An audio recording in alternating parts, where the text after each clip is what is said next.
Hey guys, it's Drew. Thank you for checking out the Sober Fix podcast, where we talk about addiction and living life sober, one day at a time. If you like what you hear, go ahead and follow us.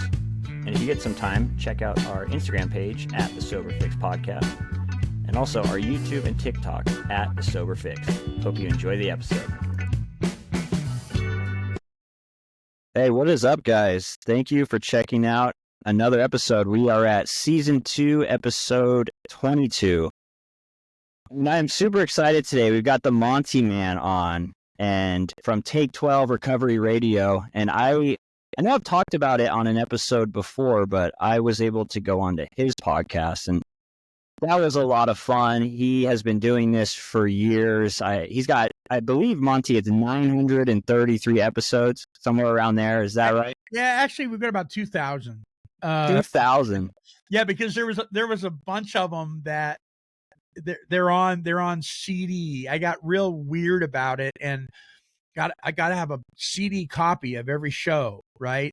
Well, I saved them. The garage is filled with them. My wife's like, "Why'd you throw these away? You know, you've got them on external hard drives." And she goes, "By the way, how many external hard drives do you have?" I go, 8. She goes, "Why?" And I go, "I don't know." So yeah, we got about 2,000. I would say if we go all the way back, we've been doing this for a little over 20 years. So there was no podcast back then. It was an MP3 file uploaded to a website, which took up a lot of memory, right? So Yeah. people go to the website, click on the MP3 file, and listen to it. That's how we used to do it. How did you get started in it? Well, that is kind of a trippy story. So I was in a 12-step meeting, and I was asked to, somebody called on me to read. The topic was recovered versus recovering.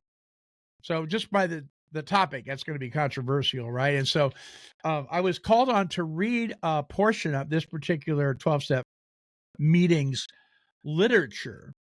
And I'm going to paraphrase here a little bit, but it said that tired old lie, once an addict, always an addict, will no longer be tolerated by society or the addict himself. The lie is dead. We do recover. So I just read that. That's all I did. They just called me on to read it. I wasn't even sharing. And this guy stood up in the meeting and he goes, "Listen, Monty, you really need to keep your opinions to yourself, start your own talk show or something, leave us alone." And I'm like, what is with this guy? And I'm just sitting there, and then the meeting just went on, and it kind of rattled me a little bit. And so I got home and I couldn't stop thinking about it. And this was back when, remember answering machines that had the little cassette tape in them? I don't even remember that. I'm aging myself. So I go to my answering machine and it goes click, click, and the light's blinking.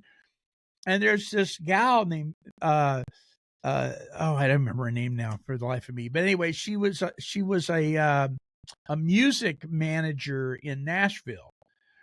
And she goes, "I manage a recovery recording artist by the name of Mary Lynn B. And she read one of your emails, because I had an email. I was sponsoring a guy in a 12-step fellowship, and we would email each other back and forth because he moved to Nashville. Somehow or another, it was called sponsor to sponsor. The email, we just kind of made it, we sponsor each other kind of thing, right? And we email each other back and forth every week. And somehow or another, she got a hold of one of them, and it was me and my opinionated brain working on this thing I was giving my sponsee. And she told her manager she had read this and she really did not like it. She did not like my viewpoint on something, but it would make really good copy. And if she could get a hold of me, had I ever thought about, doing media? And I'm like, what? Where is this coming from? Well, so that's on the answering machine. So I call her back, and one thing led to another. This incident that happened at this other 12-step meeting, the guy says, "Get your own talk show." And then I come home and this is on my answering machine. One thing led to another, and I get put in touch with a guy named Tom Sumner from Virginia Beach. this is back when you had to know code to build a website. Oh, wow. He taught me all of that stuff, and he showed me what to do. I went out and got myself a little $1.75 microphone that plugged into the computer. And we started out with an MP3 file and built a little web page.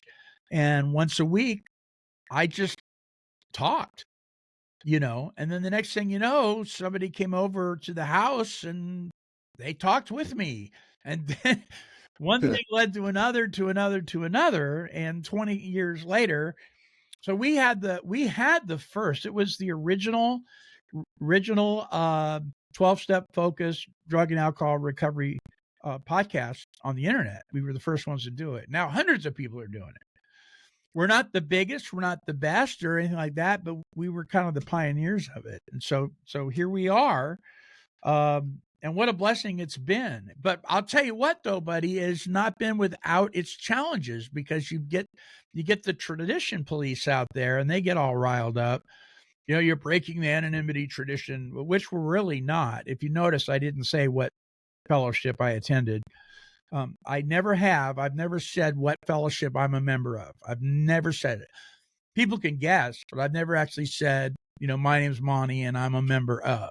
I've just never done that, because I want to respect that.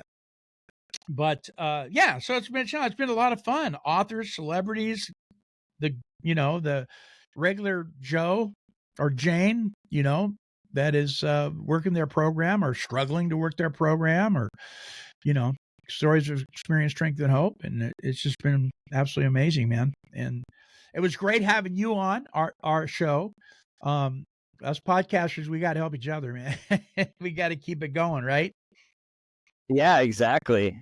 And that's so cool that you guys were one of the first to be doing it. And I just was going to ask, so do you get a lot of people that they try and give you a hard time about the traditions and everything? Yeah. I get not as much as in the beginning. My 12-step home group really came unglued about it, which kind of fits that you're never a prophet in your own home kind of thing. I have more listeners on the East Coast than I do out here in Oregon. But yeah, so we actually got an email from the World Service Office of Alcoholics Anonymous giving us their blessing, which we didn't ask for. We weren't even looking for it. And that was probably about 18 years ago. And this is something that I reflect on. I just happen to have it in front of me. How did they word that? They said, we've heard what you're doing, and we just want you to know that, we think it's great, and keep up the great work and power on. There's a little short letter. But what I do whenever anybody gives me a hard time about that, and it's usually the only people that really have been from the mothership, from AA, NA, CA, Celebrate Recovery. No, I've never gotten any guff or heartache from anybody else. But I get it. And so I just go back. I think if we reflect the literature of whatever recovery fellowship is challenging us, then it isn't my opinion now. It's in their literature, and then they have to deal with that instead of me. Right. Yeah. So there's a piece, and this is from Dr. Bob and the Good Old Timers, which is AA conference approved literature. And what that means, conference approved literature doesn't mean that it's necessarily approved or disapproved for meetings. It means it's approved for the conferences, right? It's literature that can be used at the general service conferences and that kind of thing. Okay. So in the book that is AA approved, conference approved literature, it says, and this is Dr. Bob quoting. He says, "If I got up and gave my name as Dr. Bob S., people who needed help would have a hard time getting in touch with me." End quote. And then Warren C., this is one of the original members of the Cleveland Alcoholics Anonymous meeting. He says Dr. Bob, said there were two ways to break the anonymity tradition. The first way was by giving your name at the public level of press or radio, your first and last name. The second was by being so anonymous that you can't be reached by other drunks. The anonymity tradition reads, we need always maintain personal anonymity at the level of press, radio, and film. So then Dr. Bob goes on to say, since our tradition of anonymity designates the exact level where the line should be held, it must be obvious. He gets kind of sarcastic here. He says, it must be obvious to anyone who can read and understand the English language that to maintain anonymity at any other level is definitely a violation of this tradition. The AA who hides his identity from his fellow AAs by using only a given name violates the tradition just as much as the AA who permits his name to appear in press connection with matters pertaining to AA. The former is maintaining his anonymity above the level of press, radio, and films, and the latter is maintaining his anonymity below the level of press, radio, and films. Whereas the tradition states we should maintain our anonymity at the level of press, radio, and film. That comes right from Dr. Bob. And so what that means, from what I understand in Alcoholics Anonymous anyway, is that means you don't use your full name in connection with making the statement that you are a member of Alcoholics Anonymous. And you don't use front facial photographs in connection with making the statement that you're a member of Alcoholics Anonymous. That's what that means. So if you never say what, if you're a member of, then you're free to talk about your recovery and your addiction and your alcoholism and your association with AA. I would imagine it would be the same with NA or CA, as long as you're not publicly stating that you represent them or that you're a member of them, there's no issue there. And so that's kind of what I pass on to folks when they try to pull that, because Take 12, in the beginning of all of our shows, there's a disclaimer. It says Take 12 Recovery Radio is no affiliation with any particular 12-step fellowship. So if Take 12 Recovery Radio isn't associated, how can we break a tradition we're not associated with? Oh, yeah. But, there's right fighters out there, right? Oh, people are they're going to be on you for anything. Give them one little reason and it's on. Yeah.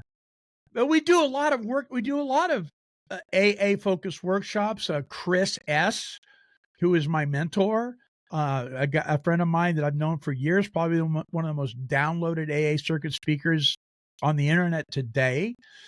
I think his sponsor was Joe Hawk. I mean, this guy has been around forever.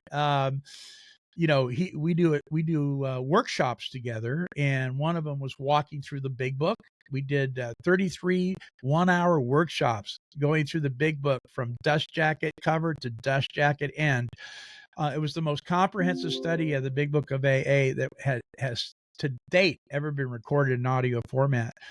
And I never said that I was a member of, and I don't claim to be, and I don't claim to represent. But Chris did. And so we just did, even the YouTube versions were audio versions.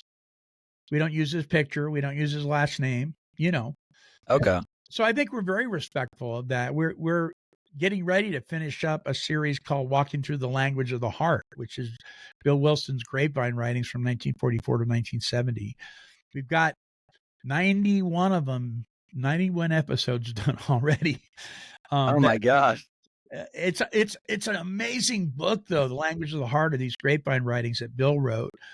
And, there's a lot of opinions about the founders of AA, they were shysters and, they had affairs and they were just like us. Okay, I get it. But just the tremendous history of this whole 12-step movement is just absolutely fascinating. Whatever side of the fence you're on about it, you can't deny that it's fascinating. It really, really is. It has been, to date, brother, to date, it has been the most successful method on helping people recover from life controlling issues that has ever been established. And it isn't the only way, but to date, it's the most effective when done properly. So Yeah. And why do you think it's hated on so much? Where do you think that comes from? So let me I gotta shut off my email here. It's interrupting us. Why do people hate on the 12 steppers? Yeah. I, What's the resistance, do you think? I think it comes from a couple of different directions. And I think lack of education or just ignorance. I don't say ignorant to be mean. I don't mean to be cruel. It just means no, lack of knowledge, or wrong knowledge. I think when it comes to the 12-step movements, the major programs, which would be Narcotics Anonymous, Cocaine Anonymous, Alcoholics Anonymous. If I may be so bold to say, I think those programs have been guilty of misrepresentation to some degree. And that's only because they've been taught wrong a lot of times. Now, don't get me wrong, there's a whole ton of people that are teaching right. Yeah. But there are some folks that have just been taught wrong and then they pass that on. And that's the impression that other people get. And so one of the big misunderstandings that we hear is, well, you guys in the 12-step world, you don't take responsibility for your addictions and for your behaviors. You blame it on a disease. Have you ever heard that? I have heard that. Yeah. Well, yeah, the individual member may be guilty of that, but the program, whether it's NA or AA or NEA that I've read, the literature does not do that. The literature is very adamant about owning your stuff, taking responsibility, making amends, passing on your good news to other people, working with other people, and owning up to what you've done. I mean, it's huge. It's a huge piece. But if the outside world, so to speak, has been shown a different example, that's all they have to go by. The other one is well, they'll take your God away from you and make you call him higher power. They won't if you're a Christian, for instance, they won't let you talk about Jesus. And that again may be true from individuals, but that's not what the literature says at all. And so a lot of churches have got a bad taste in their mouth because what they've heard has been, it sounds like it's anti-God, when in fact it's not. Some people may have displayed that, but that's not the program in any of them. If anything, and I'm going to pick on AA again, if anything, AA is an extremely religious program. If you're defining religion as, well, they ask for money and they say that there's only one way through this one book and blah, blah, blah. Well, it sounds like an AA meeting to me. Well, you can't put $1 in the basket for coffee. You probably shouldn't be here. Some guy stands behind a pulpit, and preaches out of the big book and said, this is the only way for a drunk to get sober. Yeah. So, I think people in the 12-step world need to take a little responsibility and maybe look into their program a little more than their meeting and do a little homework and maybe be a better representation of the fellowships. The other side is the people on the outside really not taking time to really check it out. And you get people, they'll show up to a 12-step meeting and they'll walk away, go, what in the heck did I just get myself into? Yeah. Because people are sitting around whining about their day, drinking bad coffee. Well, that's not AA. That's not NA. That's not CA, right? That's the meeting. Yeah. That's not the program. But if that's what they've got and then they don't give it a chance, like people that say, well, I went for about 3 months and it's just not for me. Well, okay. Were you able to talk about, maybe your part? Well, I don't like to open up like that. Did, did you take some responsibility for your actions? Did you have some guidance in doing that? Well, I didn't really meet anybody I wanted to talk to. And, did you develop a regimen of prayer and meditation and, to whoever? Did you try that? Well, I'm just not a religious guy. Did you even help an old lady across the street once in a while? Well, yeah, Yeah, yeah. to myself. Well, yeah, well, of course it didn't work. Yeah. I get that a lot normally when I tell someone that, I'm involved in 12-step stuff, and I get that a lot where it's like, I think they're just saying it to kind of relate, like, oh, I tried that, I went there, and it wasn't for me. It's always the same. When you really start asking some questions, it's Yeah. normally they showed up at some meetings, they heard some people complaining about what's going on in their life, Yeah. and that was it. And they said, this is not for me, Yeah. Yeah. From what I can gather, and I think it's pretty much this way across the board, unless you're talking about a 12-step atheist group, which there's those too. But when you're talking about, for the most part, most of your 12-step fellowships are faith-based to some degree. And if you look at Alcoholics Anonymous, for instance, the sole purpose of any AA group, and certainly of the literature, is to help you develop a relationship with a power greater than yourself to help you solve your problem. If they're not doing that, you're probably in a bad group, or it certainly isn't representative of AA. And I would say probably the same thing for NA and CA. And that's the sole purpose. Because if you're powerless, then your problem isn't that you have a lack of education or that you're dumb or your problem is you need a power. And if that fellowship isn't helping you develop a relationship with that power, if all they're doing is, complaining about, the new bylaws that are being written up at the business meeting, and that's all you're hearing and stuff like that, well, then no wonder you're going, this isn't working, Yeah. So those of us who've been around a while, we need to step up to the plate. We need to make ourselves available to work with other people and to point them in a direction if they're interested that can help them solve their problem. And for my money, that's pointing them in the direction of the creator, of the divine. That's the solution. And yeah, so people are always going to have their opinions, man. They're always going to, you have things like smart recovery. You have things like AA, Not the Only Way, Melody Solomon's book. She's been on my show a couple times. Oh, cool.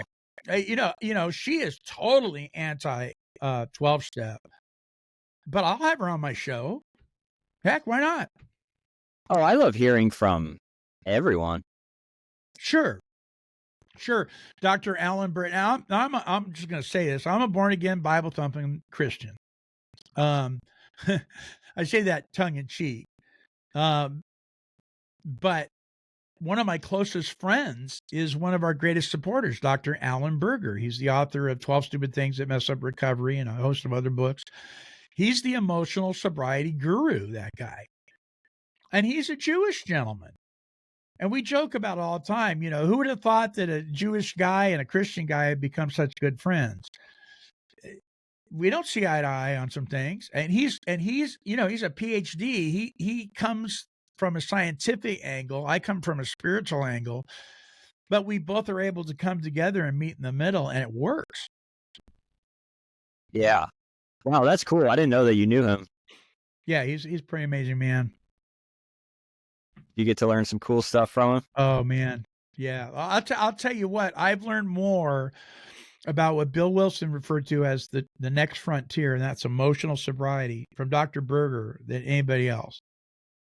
Oh, really? This guy has helped me learn how to be comfortable in my own skin, regardless of what's going on around me, than anybody I know. and just a dear, dear friend. Yeah. That's cool, man. How did you get started in recovery? What kind of led you? Were you mainly drinking, or were you using it all too, or what was your thing? I just, yeah, I started out drinking, and what my dad came home from, my dad had a really high stress job, and I was in middle school, junior high, and I was going, anybody can get through junior high and high school. You got to get an award, right? I mean, everybody's been bullied. Everybody's been picked on. Everybody's had their pants pulled down in front of the girls' locker room. All this stuff that goes on. And if you're skinny, you're going to get picked on. If you're heavy, you're going to get picked on. It doesn't matter. So I was going through the natural stuff. Well, a couple of things were happening. On a couple of occasions, I was on my way home from school, and I got assaulted. And it wasn't just violently either. Let's just put it that way.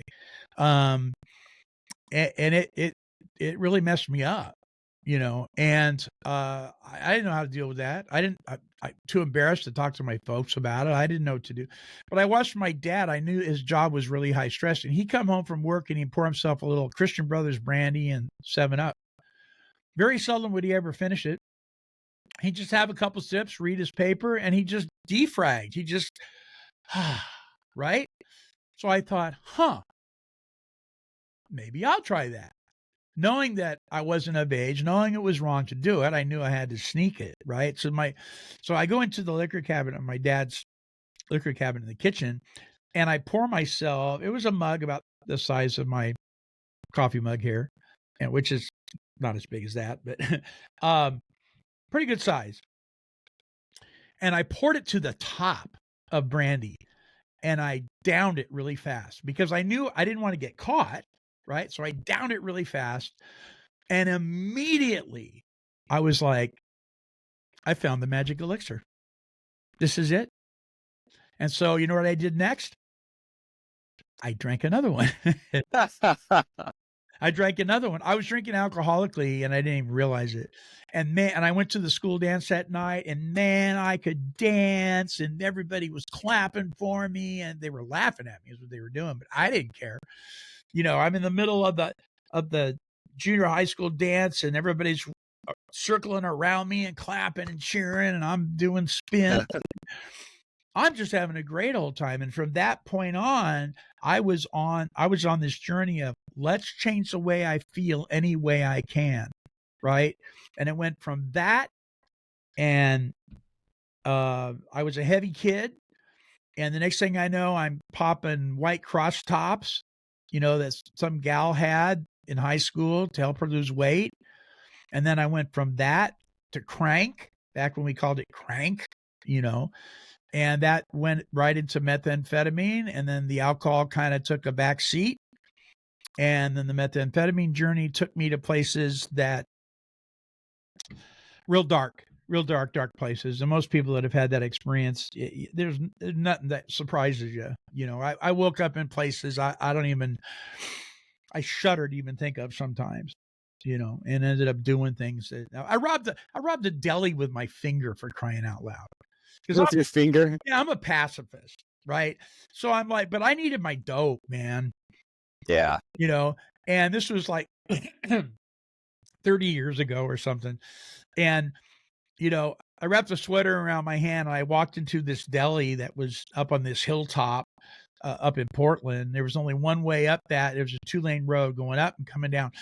And I didn't even raise my hand and point it at the women. I just walked in, and these two gals were in. I said, would it be okay if you gave me the money in your register, please? And they did. And I'm like, I pointed that out to the judge. I go, I was really polite. He didn't appreciate that.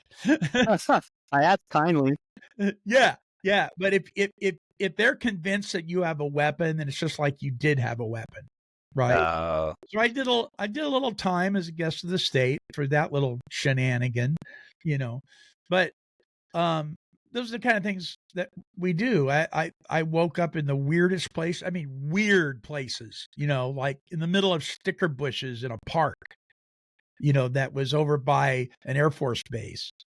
thinking that the helicopters were Pink Floyd coming after me or something. I mean, just weird, creepy stuff, you know. Yeah. I woke up, somebody was knocking, and I woke up. I was in a booth at an adult bookstore, and the guy goes, "Are you going to camp out in there for another day?" And I'm like, I don't even remember going, except for that I figured nobody would look for me there, right? I mean, just, you know, it's bizarre. It's just not the way to live, brother. Especially with meth, it gets scary sometimes. I remember I was there when you're talking about like the helicopters. I remember waking up under a tree and I was on this toll road and I had ran because I was scared and I'd been up for a while and I was seeing helicopters following me. And I was hiding under trees, but I was thinking that they had like a heat sensor. Right. So I kept running. Well, I ended up coming to the next morning and I had to walk about 5 miles of toll road because I had ran it so fast in the dark on the side of this toll road. And I had a hard time getting back when I was basically sober because it was pure adrenaline and meth that got me that far out in the middle of the night. But I was running for my life. I thought it was real. Yes. Yeah, and to you it was. To me, it was very real. Yeah, a person's perception is their reality, real or imagined. Right. You know, at the time. And we're running away from all these law enforcement agencies and everything over what? A wash baggie in the back of our wallet? I know. We're that important, right? I used to tell my friends, I'd call them in and say, man, we need to talk. Like there's some cars outside of our apartment. Yeah. And I know they're after me. And they used to say, dude, shut up. Like for your $20 worth of dope, like get over yourself. But to me, like, I really think it's going on. Oh yeah. Yeah. So I lived in one of the most beautiful parts of the country for about 3 years, Yosemite National Park. And I worked up there, and my drinking and drugging is what got me fired. But I'm in a cabin with a couple other guys, and we've been doing prank all day and all night, and we're laying on the living room floor of this cabin, peeking out the curtains, and it's foggy out, right? And we see these running lights from a car, like, you know, like cop cars. You always say, oh, they got those, you know, yellow running lights on them, right? That's a cop car, right? So we see these running lights, right? And we're just sitting there, and we're like, what are we gonna do? We could go out and confront them. No, I don't want to do that. We go out the back. There's no back. Oh, we got to go out the front. And so we didn't do anything. We just sat there all night and all morning. And then the fog cleared, and they were porch lights from the cabin across the alley. Oh my gosh. It was. Oh my gosh. Yeah. Yeah. But it's not, you know, it's funny now. It was. Yeah, it wasn't then. It was tragic. It was tragic. You know, and there's, with all the funny stories, there's horrible stories that almost aren't even worth repeating unless you're helping somebody, you know, kind of identify with them. Yeah. Yeah. And how did you kind of veer towards recovery from going from the meth addiction and the alcohol? At what point did you start thinking, man, like something's got to change here? Yeah. I woke up out of a 2-week blackout, and for people that say that you can't have a blackout on anything other than booze, that's not true. Yeah, I hadn't had a drop of alcohol for probably a good year. It was all methamphetamine and cocaine, and I was using intravenously, so it was very dangerous. And I had picked up something in Santa Monica Boulevard in Southern California, where Santa Monica Boulevard kind of meets the ocean there, where the boardwalk is. And I had purchased something, and I had injected it into my arm. I didn't even know what it was. You know, you get to a certain point where you don't even care. You just want to change the way you feel. And I literally woke up 2 weeks later at a rest stop just north of Albany, Oregon, north of where the studio is now, and had no idea how I got there. And I had gone to Bible college years ago, of all things, and had met a guy named Dan Clark, and I just had a lot of respect for him and looked up to him and stuff back in those days. And the only thing I knew to do was try to find him. I didn't know where he lived. I didn't know if he lived in Oregon or anything. And I ended up getting into a phone booth and asking the information operator if she'd help me find this guy, Dan Clark. Well, long story short, he ended up living 2 blocks away from the phone booth I was in. Wow. I had no idea, right? And he was glad to hear from me. He said, "Well, come on over." And I came over, and there I was, 175 pounds. And I'm 245. Okay. I was 175 pounds. I had blonde hair down to the middle of my back. It was dyed with red and black tips. I had 3 piercings in each ear. I was broken out everywhere from meth sores. I mean, he never saw that version of me. And he just took one look at me and he goes, "Give me your driver's license and give me your keys." And I did.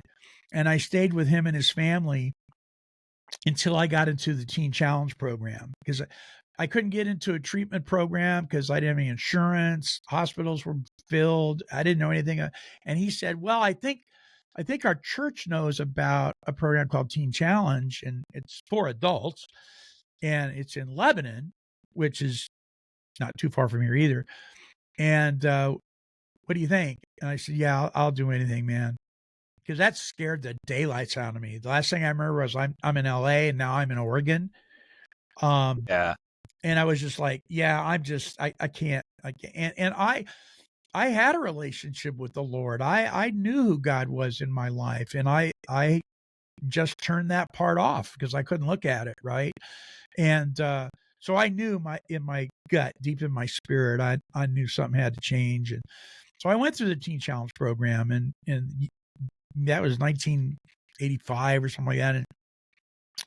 And it was interesting because it was all about, just love God enough and you won't relapse. If you do relapse, it's because you don't love God enough. And it was kind of, they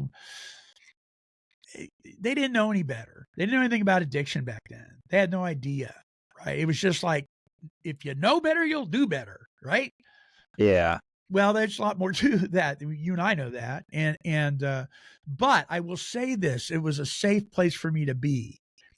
And I was able to get clean there and kind of reboot my relationship with God, and which I knew deep in my heart he never left me or forsought me anyway, but I was the one that moved away. But that kind of renewed that, and through a series of events, some good, some bad, and indifferent, I ended up meeting my to-be wife, and we ended up getting married, and she's been. Was that while you were there or after? Yeah, no, after. Okay. Because I went through the program. I was hired on as a staff member. I had a relapse. I went through the program again. Again. Yeah, again. They didn't know what to do with me. They said, "You either got to leave or you're going to go through it again." They didn't know what to do to me and with me, and I didn't know what to do with me either. Was it a long program back then too? Because I know now it's like 18 months to 2 years or something, right?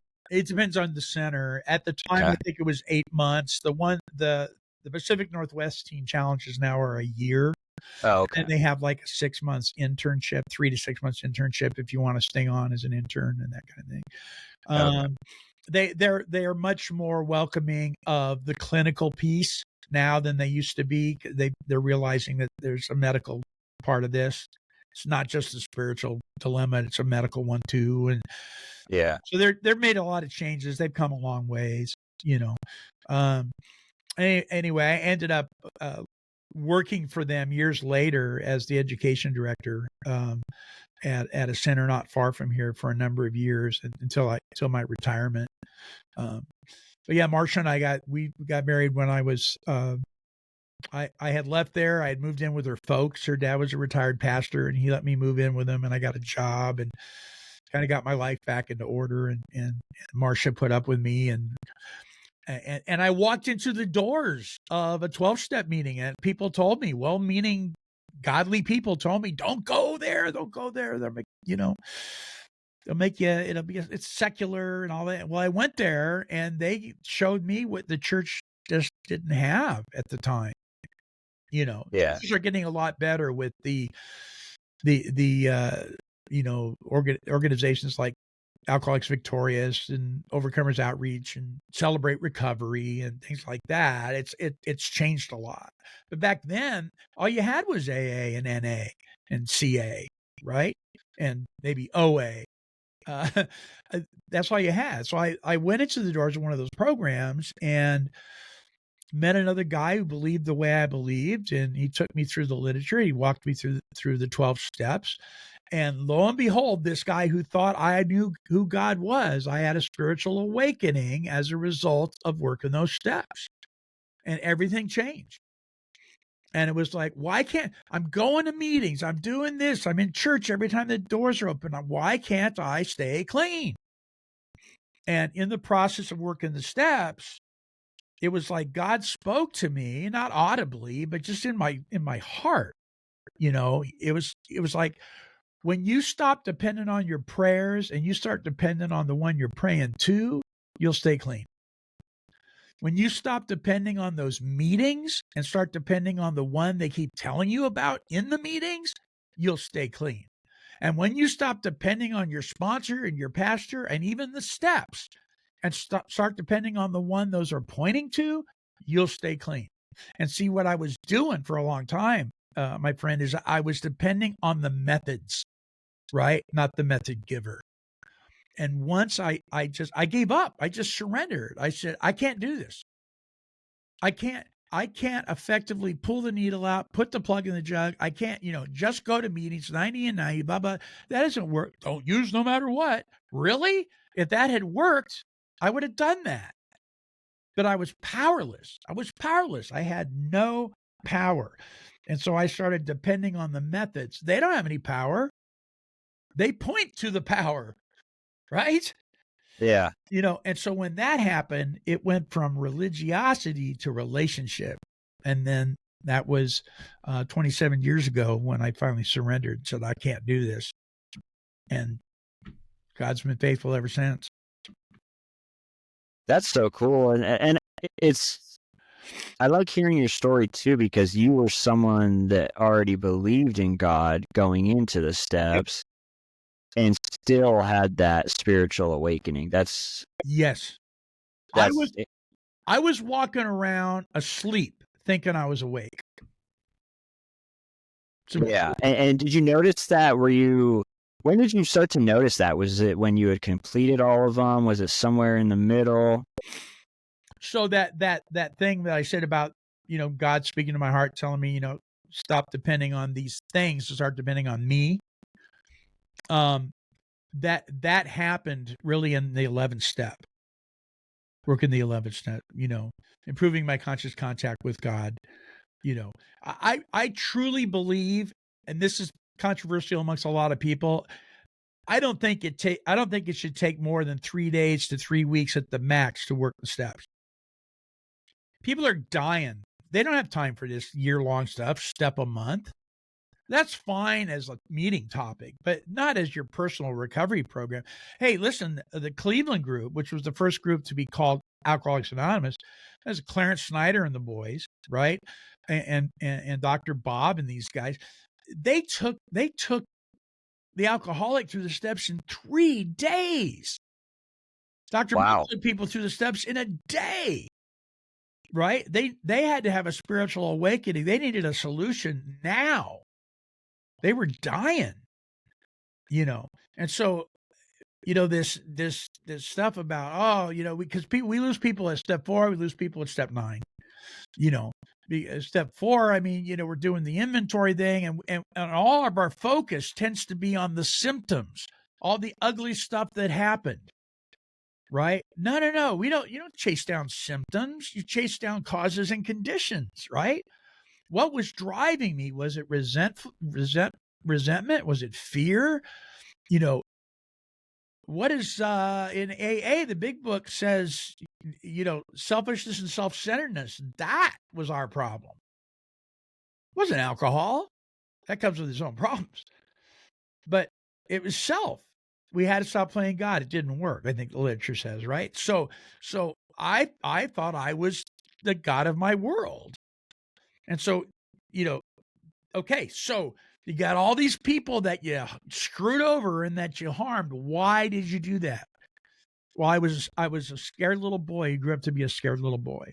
That's why I did it. I was full of fear. Okay, we don't have to go into all the ugly details. You were full of fear. Next, and then Yeah. you check, and then you're at step 5, and you're at the confession step because you got to talk about it, right? That shouldn't take much more than an hour. And then you go home and you think about, did I miss anything? Call your sponsor if I did. Maybe get together again over coffee, and then you move on to 6 and 7, and you ask God to help you remove your shortcomings and your character defects, and you look at those. That doesn't take more than an hour, And then 8 and 9, you're making amends to who? The people in step 4 that you harmed. And the amends, that's probably the thing that may take some time, because sometimes you can't reach people, or people aren't ready to hear it, or somebody's a processor and you don't want to do it right away, and that kind of thing. But you're always willing. You're always willing to make that amends, which is not an apology. It's an amendment to your behavior. This is what I did. How can I make it right? This is what I did. I don't do that anymore.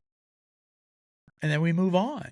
And then you live, in steps 10, basically you review your day upon retiring. God, show me where I've been selfish, self-centered, and self-seeking. Show me, because I'm not aware, because I'm selfish, self-seeking. So I need you to show me. And upon awakening, as we plan our day, we ask God to direct our thinking, because we're selfish and self-centered. That's step 11. And then as we do that, we become less interested in ourselves and our little plans, and we live in step 12, and we give away what's been given to us one way or another. Maybe it's in AA and NA, maybe it's in CR, maybe it's at your job and you do volunteer work at the soup kitchen. However you do it, you're helping other people in some fashion. And you live in 10, 11, and 12, you never have to do another inventory. You never have to do another step 1, ever. Because you're doing it in 10, 11, and 12. You're living it. The founders of early AA called it living in the go. We live in the go. We now live and we go, right? But people are stuck, and I've been in my Narcotics Anonymous meeting for 14 years, and I'm still on step 4. Well, who is your sponsor? Yeah, because when you're doing it so slowly, the odds of someone making it through at that point, they're already bad enough as you walk in the door sometimes. Oh my God. Can you imagine being broken, chewed up, and spit out by the streets, and coming into a room of folks and feeling love and compassion, and then somebody sits down with you and you start your step work, and then they want to know all the deep, dark, ugly, smelly, stinchy secrets of your past, and you've got to fillet yourself open to that guy. And if you don't, you're told that you'll never get well. There's no good news in that. I can do that. I could tell you I could give you names of the people that I screwed over, right? Why did I screw them over? That's what we need to find out. I don't need to know the bloody details. I just don't. We can laugh about that later. Let's talk. Why were you in fear? My dad beat those living daylights out of me every day when I came home from work. Oh, did you hate him for it? Yes. Okay, so we got fear and resentment. See, I said that in less than 30 seconds. Yeah, and fear and resentment, it's funny because going into the whole process, I used to think, oh, I don't like fear that much. And then I started diving into all the stuff that I had gone through and everything I was resentful of, and fear was in almost all of it. Oh yeah. And I thought, and it was pointed out to me, and then I started to think, oh wow, like that. I was looking at the initial emotion and not realizing that it was coming from fear. Yes. Yeah. Yeah. It's a poison. it's like a fertilizer that grows, a really, really, really bad weed. So much comes out of fear. But why are we afraid? So you got to look at that. Why am I afraid? Why am I afraid? Is it my ego? Maybe. One of the driving forces of what makes a narcissist, right, is fear. People who are narcissistic, not people that have narcissistic tendencies, because we all got those, but people that are actual, who have been declared a narcissist by a psychologist will tell you that their number one fueling point is that they are scared to death of not being in control. So they've got to control everything and everybody around them. And if they can't, they'll move on to somebody they can, And so I had to look at some of my narcissistic stuff because I was like, okay, why am I like that? Why am I scared of being in control or losing control? Because I believe that if I wasn't in control, something bad was going to happen to me and people were going to leave me. I was adopted when I was 2 years old. And I think that there was some abandonment issues maybe there. Those are the formative years, right? And so if you're convinced that if you step out of line, that the people that you depend on are going to leave you, you will do anything and everything to make sure that that's secure. So people would say, well, then why in the world would you do drugs and alcohol to alienate those people? Because we're very sick and we didn't start out that way. I didn't start when I took my first drink, or go back to the part of my story, right? I was looking for a solution, not a problem. Yeah. Right? I wanted to fix it. I wanted to be better. And so I saw my dad, who was not an alcoholic. I was adopted. He wasn't my blood dad, but he wasn't an alcoholic. My pop wasn't. And I saw him live in a solution. It worked for him. That's what's hard. Yeah.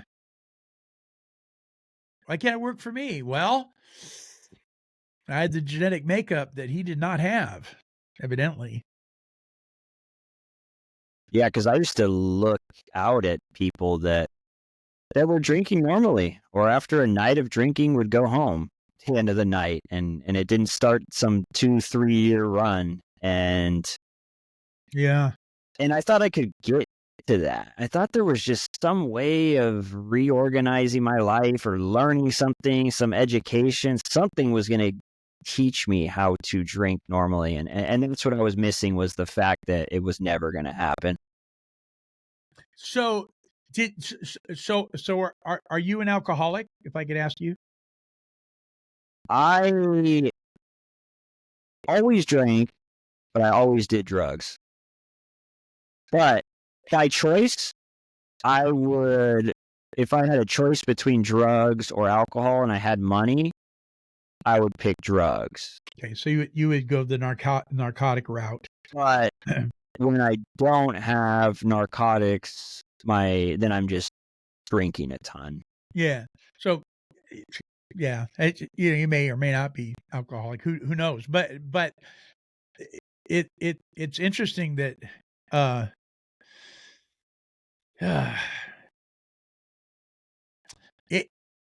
it's like folks that and I've worked with guys like this.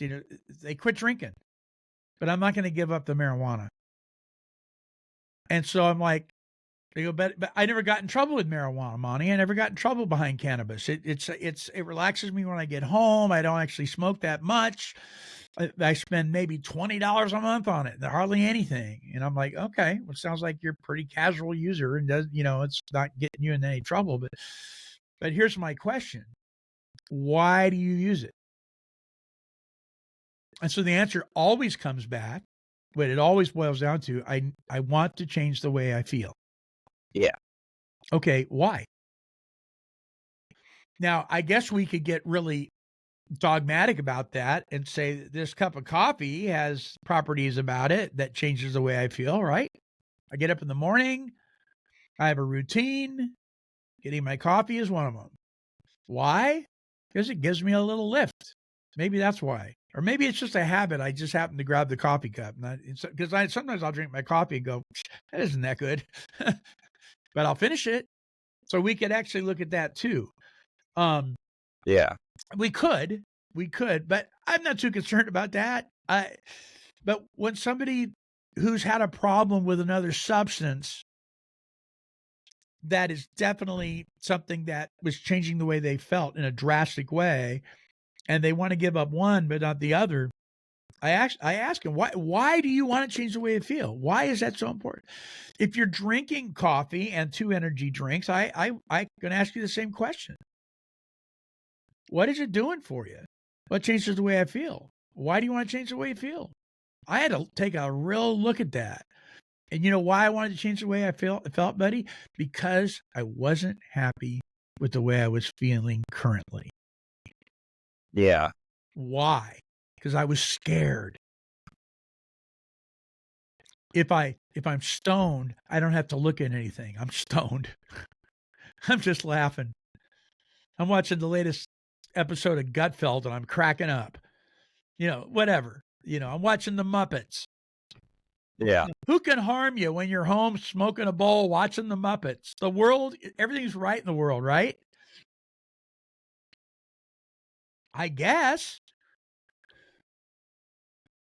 See, I would turn to weed because that was like my first love out of anything. Oh, was the was it? Marijuana. Oh, the marijuana. Oh my gosh. I mean, even today I could sit at almost 5 years sober and go, man, those days at the beach, just smoking. I was weird. I would smoke and go to the gym, and it was like this weird That's wild. meditation almost, where I'm just zoned out, like exercising, and I'd walk out feeling so good. The problem with me, though, is I would say it always turned into an all-day thing. It just always did. And next thing you know, I'm smoking before work, during work, after work. I'm eating brownies at work. I'm spending all this money at the weed dispensary, and eventually I need to smoke it before I do anything. And essentially it has just as much of a grip on me and starts to affect as much, just not to the same degree. Like I don't get in as much trouble with it.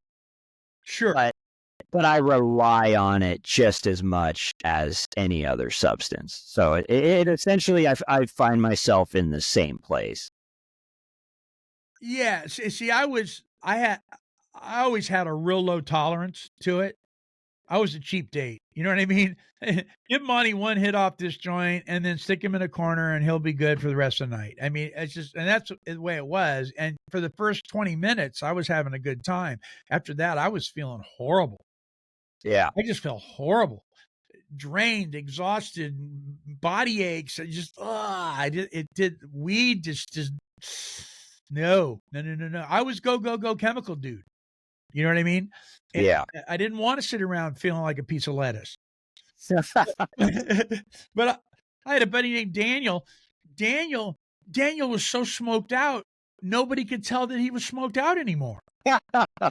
He was so high functioning. The guy was an amazing salesman. I hired him when I was a manager of selling vacuum cleaners, and he was my number one sales guy. Right? You did not know when he was high. He didn't have bloodshot eyes anymore, and he didn't use Visine either. The guy had mastered the art of smoking pot. And I'm like, yeah. How do you do that? But guess what? Eventually, the very thing he said he would never do, he ended up doing. He broke open the white bag. Oh, yeah. And then everything came tumbling down. It's just easier when you're used to getting that lift, like you talked about, kind of changing the way you feel with one thing, and you do it for a while, and it's kind of enjoy it or whatever. For me, at least, it wasn't as big a deal to grab something else when I'm already getting high on something else. Oh, sure. It's just not as big of a deal. And I mean, it was a gateway for me. It just was, it wasn't like, oh, I had to try other stuff because I tried weed. It was more like, I like weed. Why not try something else? Right. So, this is good. Something else is better. Hey, let's mix it up, one thing so every time I ended up using meth, I ended up smoking like a chimney. I don't smoke. Well, Yeah. that's kind of a denial, right? I did smoke when I was high. I'd go through 3 packs in, like, 2 hours, right? What's that about? And then get clean and never have an urge for a cigarette. And then I went through this phase where I was going to 12-step meetings, and I'd only smoke during the 12-step meeting. No other time. I could go on vacation with the family and not hit up a meeting the whole time. But as soon as I was back home and I got into that 12-step room, light up a cigarette. Interesting. Yeah. And then when they made it, you couldn't smoke in public places anymore. Pretty much. Is that pretty much coast to coast? I think so, right? Yeah. Um, you know, it was no big deal. I didn't care. I laughed at the people that had business meetings, at the 12-step meeting down the road, and they were in these huge fights over it. It's no, sorry about your luck, man. I like to come here and listen to you whine about your problems and drink your coffee, because I wasn't. I went to meetings for entertainment for the longest time, thinking that was a program. Oh, same here. I'm like, okay, who's going to be at the Looney Nooney today, right? And I would go all the time because in my head, I'm thinking, hey, the more that I get to, the more I'm doing this recovery thing. Yeah, yeah. On the really great days, the treatment center van would pull up, and you'd be like, "Oh, this is going to be good." The druggy buggy. Yeah, the druggy buggy. Yeah, but that wasn't working. I almost wish they'd take the steps off the wall, because people really think that I did. For a long time, I thought because I'm going to the meeting and I'm hearing the steps read, that's what working a program is. Because it was a couple years before anybody even told me anything about, what applying and implementing a program was. Yeah, same here. It was a long time. Isn't that crazy? Yeah. I had no idea what I was really hearing for a while. And yeah, it was weird. It's like sitting in the cancer treatment center for a couple of years, listening to other people talk about their cancer in the waiting room, and the doctor never coming out and telling you what protocol to do. Yeah. And you're going, why isn't my cancer going away? Well, all you're doing is talking about your cancer with other cancer patients. That's not the treatment. Yeah. And I did it for a long time. Yeah. But you know what? Thank goodness, right? Because at least it got us in the door. Yeah. I'm not poo-pooing on meetings. Believe me, it's a vital. That's where we find out where we're at. That's where we meet Yeah. each other. That's, it's just that when the meeting becomes the solution instead of the solution, which is a relationship with the divine, with a power that can do for you what you cannot do for yourself. Until you live in that solution, you will not recover. You will always be in recovery, and that's not for me, buddy. I'm like, and here's the deal. If I'm speaking, depending on what organization I'm speaking for or at, you got to know your audience, right? So I may introduce myself as an alcoholic, but somewhere in my share, I'm going to let them know I've recovered. Or I may introduce myself as an addict, but somewhere in my share, I'm going to let them know I've recovered. In Celebrate Recovery, you introduce yourself as a person in long-term recovery. I won't do that because I'm not in long-term recovery. I've recovered. And what that means is, like, if you have a peanut allergy, right, and you eat peanuts and you swell up and you're choking to death, they're going to hit you with an EpiPen at the hospital. And while you're in the hospital and that EpiPen medication is working, you are recovering from the peanut allergy. You're in recovery. But once they release you from the hospital and you're back to normal, you've recovered from the peanut allergy. You're still allergic to peanuts, right? Still allergic. So, but you do recover. If you've had a spiritual awakening as a result of those steps, you're in a state of recovered. what's this 666 stuff? No. It in the mothership, it says this is a fellowship of men and women who have recovered from Oh, yeah, you see it multiple times. it's all over the place. I don't know why we have such an issue. Well, it's just like, well, you're setting people up for a relapse. Really? That's interesting. If I'm sick, if I'm going to be sick for the rest of my life, I'm like, well, what the heck then? Yeah, people want to know that they can get recovered. Yeah.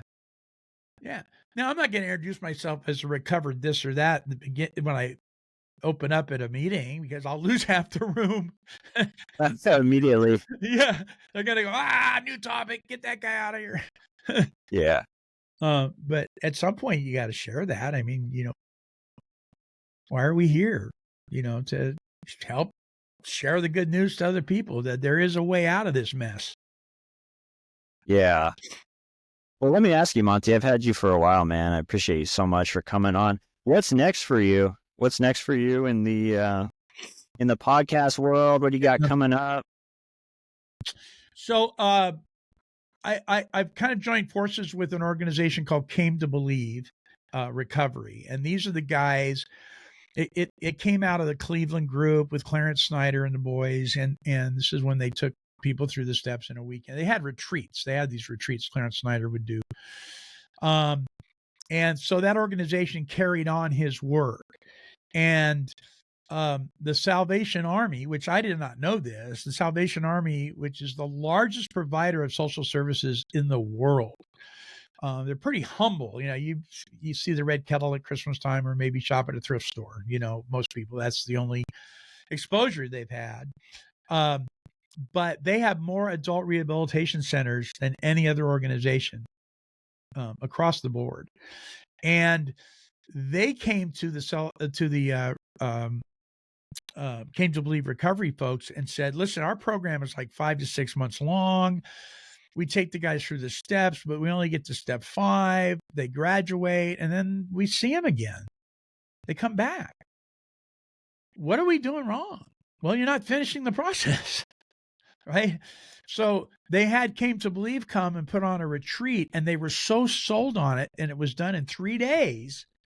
From that point on, this is the western region of Salvation Army, which is all Southern California up to the Mid Valley of California.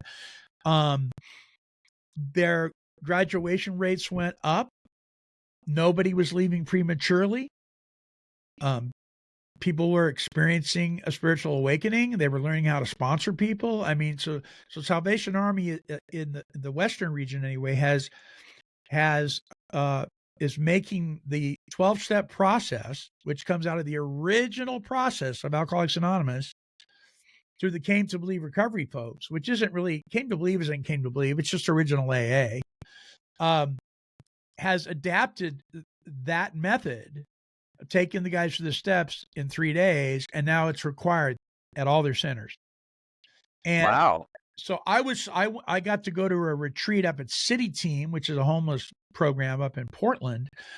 And here about a year and a half ago, I was so impressed that I said, listen, I want to offer you guys at no charge to you. I want to offer you a podcast. I'll produce the podcast. I'll do the graphics. We'll do the whole setup for you. And we got to let people know that you're doing this stuff. And so we did a podcast. They loved it. Now we're doing edited versions of the podcast for the Salvation Army, so we do some bantering at the beginning of the Came to Believe podcast. And in the Salvation Army version, we cut the bantering part out and we just go to the topic. And they use that in some of their classes. I have the opportunity on occasion to fly out and actually teach some of the small groups, and maybe some of this. We're doing a what do you call it? Zoom retreat thing, virtual retreat. They do those as well, and I'm going to be teaching on steps 8 and 9 during the virtual retreat. And so 2025 is going to be filled with a lot of work with the Came to Believe recovery folks and helping to take these original 12 steps of Alcoholics Anonymous to the Salvation Army and to their beneficiaries, which is what they call their clients, you know. And of course, continuing the Take 12 recovery radio shows on Monday and then the workshops on Friday. And just keep doing it. My one son says, "You're just going to keep talking on that microphone till you drop, huh, Dad?" And I go, "Probably, you know, so we'll just, until the good Lord takes me home, man, I'm probably going to be sitting right here, buddy." It's cool though. I mean, you found your passion and it's helping a lot of people. Thank you. Thank you. That means a lot. And I told you, and I'll just say it again on here just for anyone listening. I told you about my friend calling me up not too long ago, and he goes, "Man, I was in one of those insane depressions. I mean, I just could not get lifted out of it. It was going on for days. I didn't know what was going on. I've been doing all my recovery stuff." And he's been listening to your podcast. I think he's got, it's either 10 years or just over 10 years, but he's been listening to your podcast the entire time. And Wow. And he went on there, and it happened to be the episode with me and you, where he was, because when he's going through those phases of depression, sometimes the only thing that'll get him out is just going and kind of zoning out by himself and listening to a podcast. Yeah. And he didn't know I was going on yours.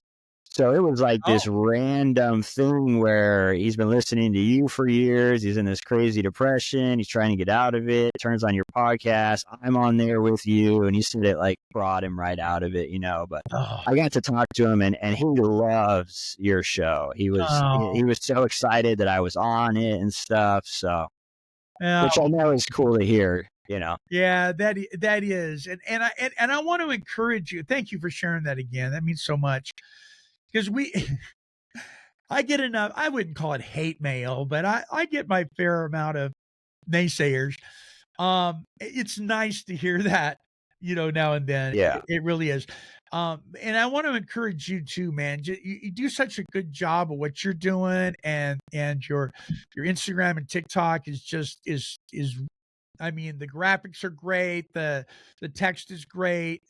You know, you can identify. I mean, you know, those of us in recovery, you know, those of us come out of addiction, we're part of the Me Too movement before the Me Too movement ever happened. You know, we can look at each other and go, "Yeah, me too, man. I get it. I get it." And when I watch your stuff, it's like, "Yeah, I get it. And I know people are getting it." So keep on doing it. And I just want to encourage you. If you get discouraged and you think no one's paying attention, we all do. All of us that do this gig, these podcasts, we go through those. And remember this little story. I'm just bummed. I'm looking at the numbers, you know, and I'm going to turn off the little ticker on YouTube because it's too depressing just to see 7 people, you know, like that, right? Well, first of all, those numbers are not accurate. They're not accurate. I've done some homework on that kind of stuff, and where you may have had 1,200 people, it's registering 12 people. I mean, you just can't trust it. So that's one thing. Google demographics are terribly inaccurate. You just can't go by it. But here's the biggie. So I'm sitting there and I'm just singing the blues to my wife. I'm like, I don't know, you know, all these years doing this, is this really worth it? You know?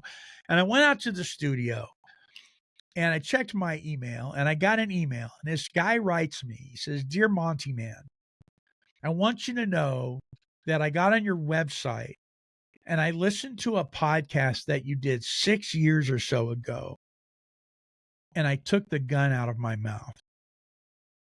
Oh, wow.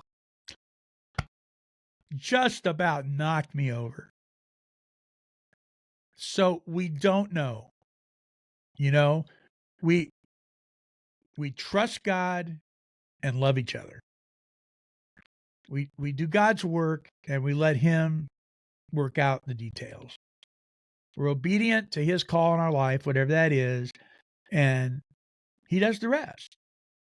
And it's none of our business, really, right? We just do what we're told. Do what you're told, Monty. Okay, you know. And every once in a while, we get a glimpse of, check it out, you're making a difference. So I just want you to remember that, my friend, and you are making a difference. And there's a lot of people out there that are. And it doesn't take $1 million to do this stuff. I mean, we're very fortunate to have a studio and all that kind of thing. But, it's effective. It's effective. You got a microphone, you got a voice, right? There's power behind that because God's behind it.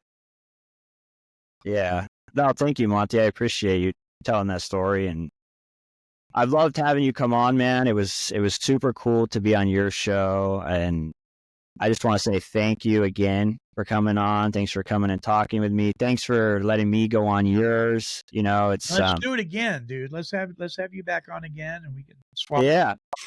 Stay in touch, man. Thank you for everything. Oh, real quick before we end, what is your website again? The website is take12radio.com. So you can do take 12, the number 12, or the word 12. It doesn't matter. Take12radio.com. And people can subscribe and listen to any of the major podcasting platforms, including the YouTube video versions of all the shows too, from that website. Perfect. Thanks again, Monty. Thanks, buddy. All right. You made it through another episode. Thanks again. And if you'd like to collaborate or come on the show, please email me at thesoberfixpodcast@gmail.com. Have a great day.